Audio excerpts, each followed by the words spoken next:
এদেশের মতো লোক ওই স্টিউলিপের কথা পর্যন্ত বলে। কিসের জন্য?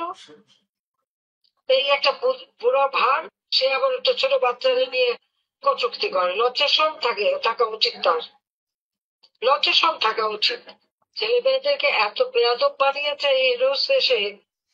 ছোট ছোট শিশুরা শিক্ষকদের গলায় জুতোর মালা পরায়, তাদেরকে গাছের সাথে বাঁধে, তাদের জোর করে সিগনেচার করায়, পদত্যাগ করায়।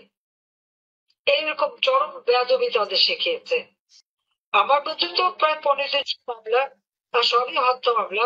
যদিও যাদেরকে হত্যা করেছে অনেকে আবার ফিরে এসেছে। তারপর আমাদের ছেলে মেয়েগুলি কি দোষ করেছে? তারা বিশ্বের সব থেকে বড় বড় ইউনিভার্সিটি থেকে তার শিক্ষা নিয়েছে। তা যার যা নিজের মতো করে খায়। আমি 5 বার প্রধানমন্ত্রী করি, তারা তো আসেনি এখানে কোনো ব্যবসা বাণিজ্য করতে বা কিছু চাইতে। আজকে তাদের বিরুদ্ধে মামলা, তাদের বিরুদ্ধে প্রশ্ন।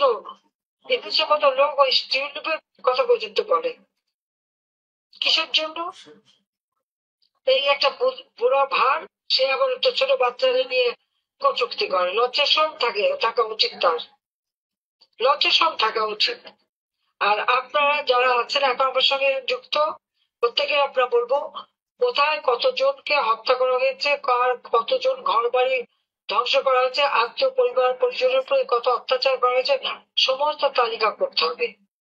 আজকে আমরা মামলা করতে পারি না, থানায় মামলা নেয় না, কিন্তু এই দিন থাকবে না, দিন আসবে, এবং সেদিন বেশি দূরে না।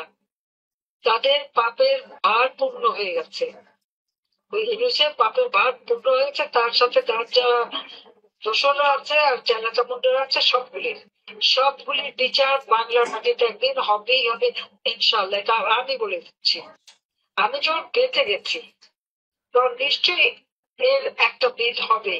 কারণ 21শে আগস্ট বেঁচে গিয়েছিলাম খুনিদের বিচার করা, যুদ্ধাপরাধীদের বিচার করা এবং দেশের উন্নয়ন করবার জন্যই আল্লাহ আমাকে বাঁচিয়ে রেখেছিল, এবং আমি সেটা করে এসেছি। এবারে যখন বেঁচে গেছি তখন অন্তত পক্ষে স্বাধীনতা শত্রুদের চেহারা উন্মোচিত হয়েছে, খুনিদের চেহারা উন্মোচিত হয়েছে। তাদেরও বিচার হবে, বাংলাদেশের মানুষের আবার শান্তি শৃঙ্খলা ফিরে আসবে।